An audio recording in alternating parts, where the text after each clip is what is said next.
Hi everybody, and welcome back to Lost Genre Reddit Stories. This post is from the subreddit Relationships, and it's by user Not Always a Cheater. My 27 female girlfriend of 2 years won't forgive me for cheating on my ex-fiancé, 28 female, and I'm 28 male at a loss. I'm just gonna jump in with some background. So I know this sub often quotes, "Once a cheater, always a cheater." I agree and disagree at the same time. I cheated on my ex-fiancé when I was 24. I had recently found out after my mother passed that she was not actually my mother but my grandmother. My junkie sister who OD'd when I was 15 was actually my bio mom. My fiancé at the time, Alma, told me that I needed to get over it because there was nothing I could do. She stopped wanting to talk to me even if it was about her day, and I felt emasculated constantly. She refused to have sex for months at a time and I withdrew. We both stopped trying, but neither of us was ready to let go as we were high school sweethearts and were afraid of being without each other. Long story short, I had a one-night stand. At the moment, it felt nice that someone was interested in my day, in me, and found me sexually attractive. And then it felt like someone dropped a boulder on me. I told Alma immediately the day after and we split up. I am by no means proud of myself for cheating. I felt sick to my stomach looking at myself and took a year to reevaluate my life. I moved apartments, hit the gym, ate better, tried Buddhism, and now I feel better. Alma and I even got together after the year to talk things out. She apologized for pulling away and I apologized for cheating. We forgave each other. We'll never be great friends again, but I feel better knowing that we won't cringe when we see the other person. I met my now girlfriend Sasha at a mutual friend's party. I got her number and we really hit it off. When we broached the conversation about past relationships, I told her what happened between me and Alma. I told her that if she had any questions or if this made her feel uncomfortable, then to let me know. She seemed fairly understanding, though she had never cheated or been cheated on, and we continued to have a wonderful relationship. We moved in together in November. Fast forward to now. About the end of February, she started to become increasingly curious about the cheating. She asked me if the one-night stand and I ever talked after, if she knew I had a fiancé, if Alma wanted to try to work things out, if I ever tried to get with other women in relationships, etc. I answered her honestly to all and let her know that if she's concerned that I'm going to cheat again, I'll keep my electronics and such open to her. Things seemed to be alright for a bit until I noticed that Sasha was compulsively going through my electronics. She didn't ask me any more questions regarding my infidelity, but just became very jealous and controlling. For example, 3 weeks ago I had to take my computer to the shop because it had been acting buggy. Come to find out that a keylogger of some sort has been installed in my computer. I brought this up to Sasha and she asked why I took my computer in, that it worked fine for her and that maybe it downloaded itself when I went onto some porn site. Another example would be Alma messaging me on Facebook last week wondering why I sent her and another girl from high school text messages. I had no idea what she was talking about and she sent me screen caps from a cell phone number that's obviously mine. The texts weren't inappropriate, but obviously out of place. They just tried to strike up a conversation, but were obviously not done in my tone. Again, I asked Sasha and she seemed genuinely clueless and baffled. I checked my online account and it confirmed that the messages were sent from my phone. Yesterday, Sasha and I went out to celebrate her friend Danielle's promotion. When Sasha went to the bathroom, Danielle brought up cheating. She told me about this ex that cheated on her all the time and cheated in all of his relationships. Once a cheater, you know? I told her that for some people that's true, but I think once a cheater should be reflective of the relationship that people cheated in. I know Alma will always see me as a cheater. I can't take that away, but I never want to cheat again. I never want to step into a relationship and be treated like a cheater. I explained this to Danielle without referencing my past infidelity. She laughed and told me I diluted myself and that Sasha better keep her eye on me. Sasha came back and I excused myself and told Sasha I felt sick and wanted to go home. She wanted to stay and said I could just Uber. I Ubered home and watched some Netflix. Sasha came home a little tipsy and began to slyly ask if I came home immediately or if I detoured. I asked her why she was being so distrustful, as I felt I kept communications open to her and have not given her reason to not believe me. She went silent and then excused herself to go to bed. When I joined her, she was on her laptop and slammed it shut when I entered the room. Today, I'm fuming. I've done everything I feel I can to help alleviate any worries about cheating. I've done my best to be a better person than who I once was. I am at a loss and don't know if this is a normal reaction when you date someone who once cheated. Is this worth salvaging with Sasha, or should I just cut and run?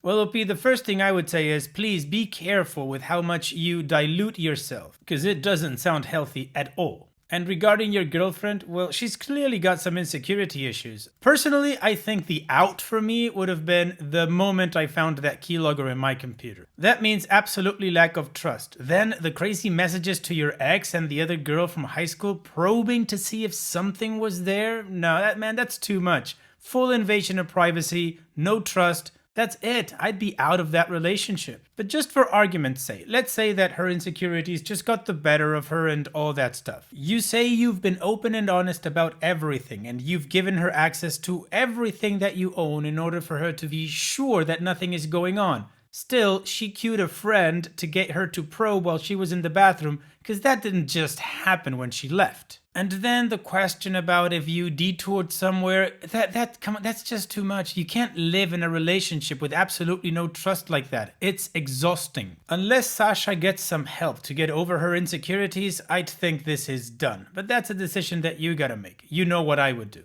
And what about you guys? What would you do if you were in OP's shoes? Let me know in the comment section, and now let's move on to the community comments to see what they said.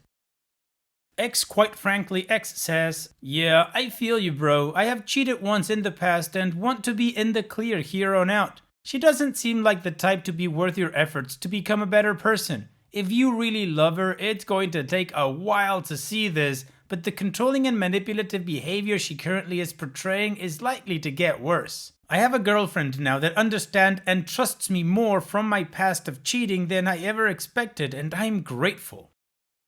And OP responds, I felt that if I kept everything open, she would have nothing to be worried about. I'm sad because I really do love her. I just can't keep pretending that all of this is caused by some weird circumstances. Thanks for sharing your story, man.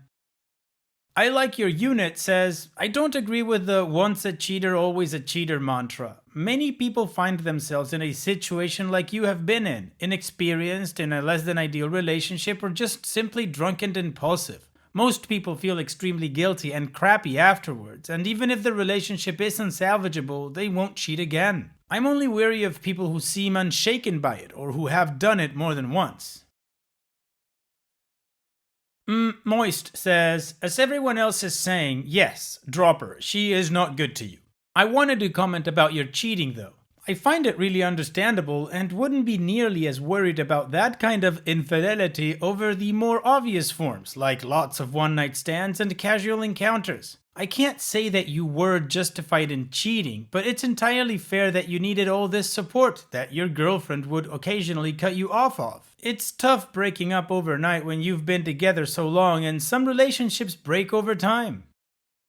Additional information from OP's comments. When Alma and I talked, she said she was kind of grateful I cheated because she thought we wouldn't have had the courage or reasons to break things off otherwise and would still be unhappy with each other. Part of me felt that the issues I was dealing with through Sasha was kind of karma for cheating. Also, it infuriated me that Sasha texted Alma and she just acted so baffled and confused that for a moment I believed that she didn't text them and had no clue what I was talking about. I just don't understand why she felt the need to text Alma or the other girl from my high school. I don't understand if that's insecurity or crazy.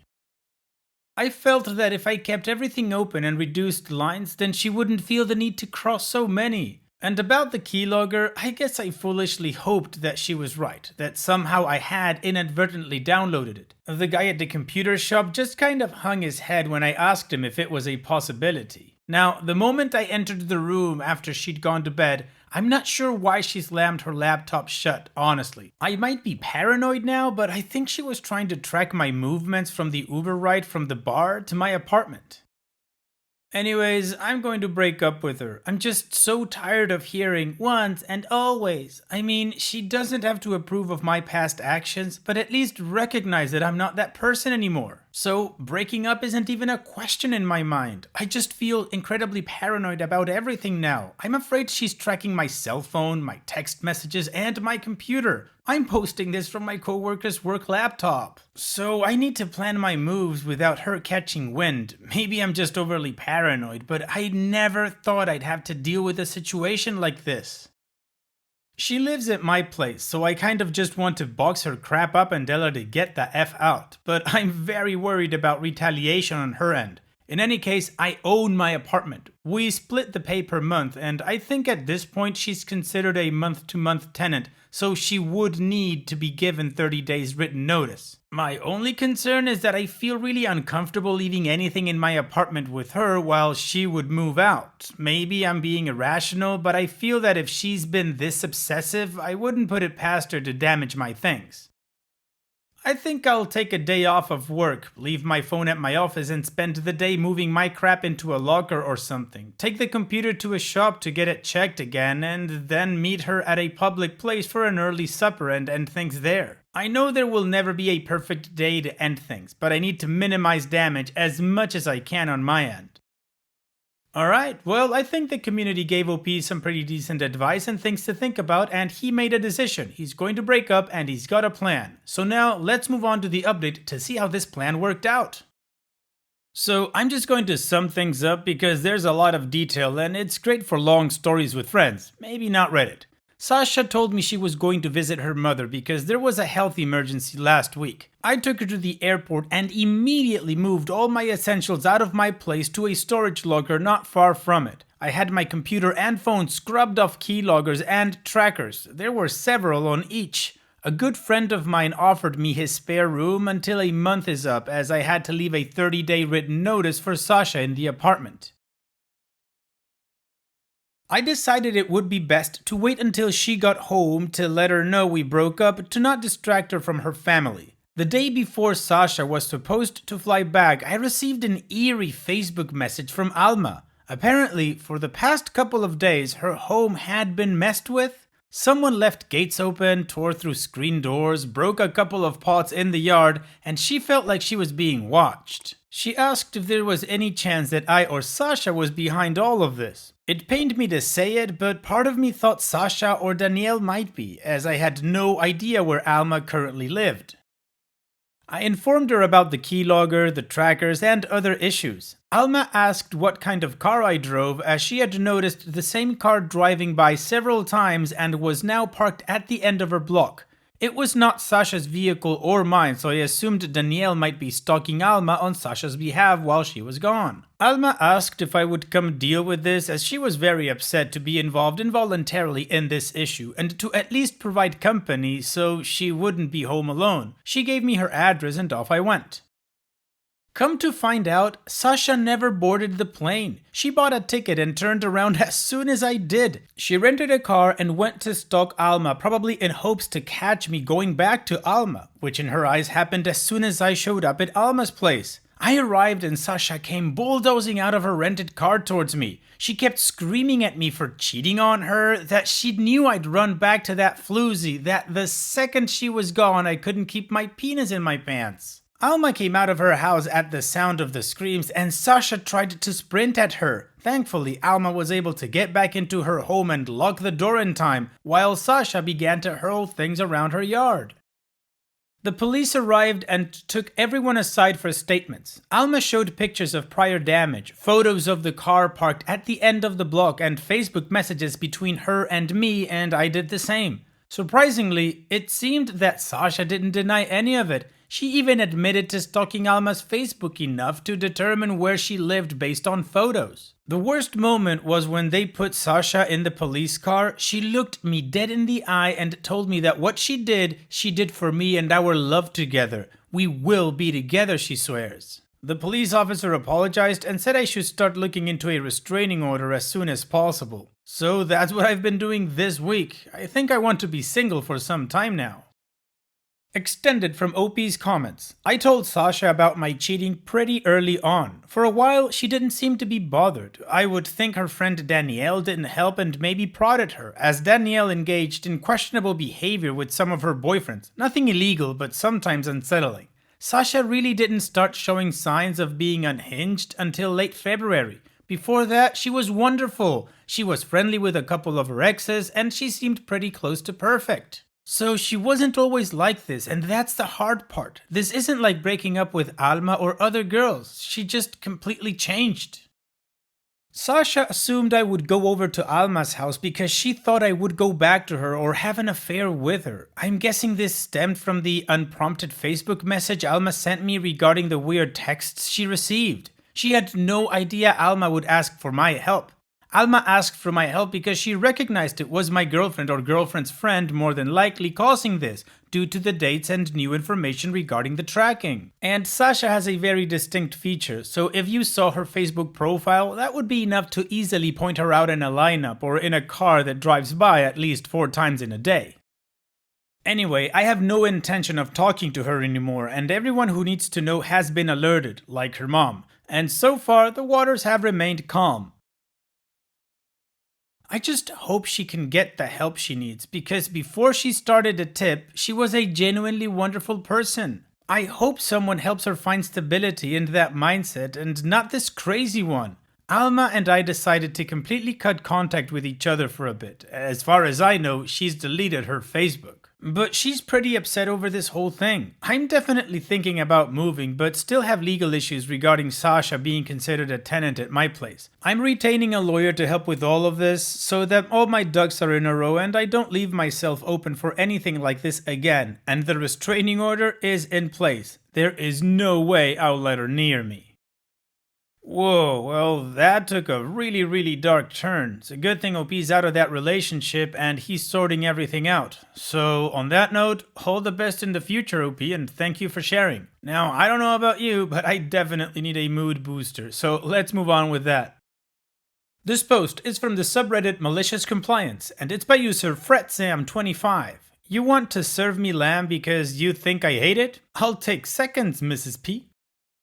Back in college, I dated a girl. We'll call her SP. After about a year of dating, I met her parents and I could tell right away they did not like me. They were South Korean and I am not from South Korea. Not sure if it was religion or culture or pure racism or likely all of the above, but I could tell they were not thrilled that I was railing against their daughter 3 times a week. Well, SP was a sweet girl and he insisted that I keep coming over for dinner with her parents until they learned to like me.